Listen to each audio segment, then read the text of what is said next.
I want to ask you about hierarchy and order, because these, again, are finally terms that are coming back into fashion, we'll say, and circles I run in at least. And I think there was a time, maybe just 5 years ago, if you would have said hierarchy and order, it would have turned more people off than it does now. Can you talk about the importance of these things?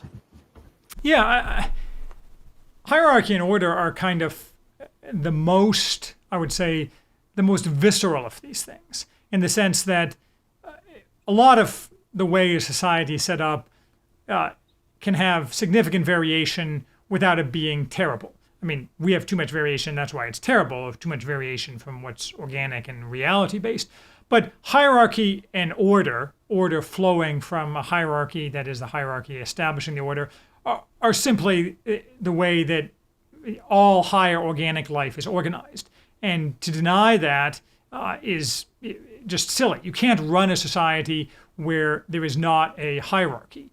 And by a hierarchy, obviously, Jordan Peterson, before he unfortunately went way off the rails, and I mean, that's a different topic, and I like Jordan Peterson, but nowadays I'm not really sure what he's doing, wearing high water tuxedo pants and weird things like that. But be that as it may, he was very good on this in terms of like hierarchy doesn't mean totalitarianism. It doesn't mean that you have the big man who gets all the stuff and everyone else gets screwed. Hierarchy is merely a way of organizing society that recognizes both that somebody has to be in charge and that for any given purpose, some people are better suited to be in charge than others.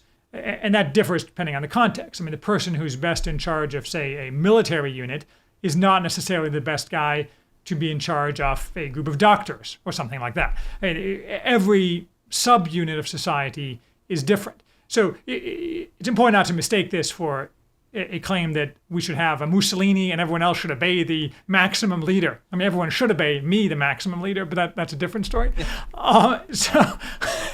And from hierarchy necessarily flows order. That is, you don't want to have excessive chaos in a society. And I define the left as broadly, in a core definition, as those who seek total emancipation along with forced egalitarianism. And when you have an egalitarianism that's forced, that is necessarily in any given choice, in any given situation, more egalitarianism is better, you are always going to have disorder. And you're going to get away from the hierarchy that allows people to organize things in a competent, effective fashion.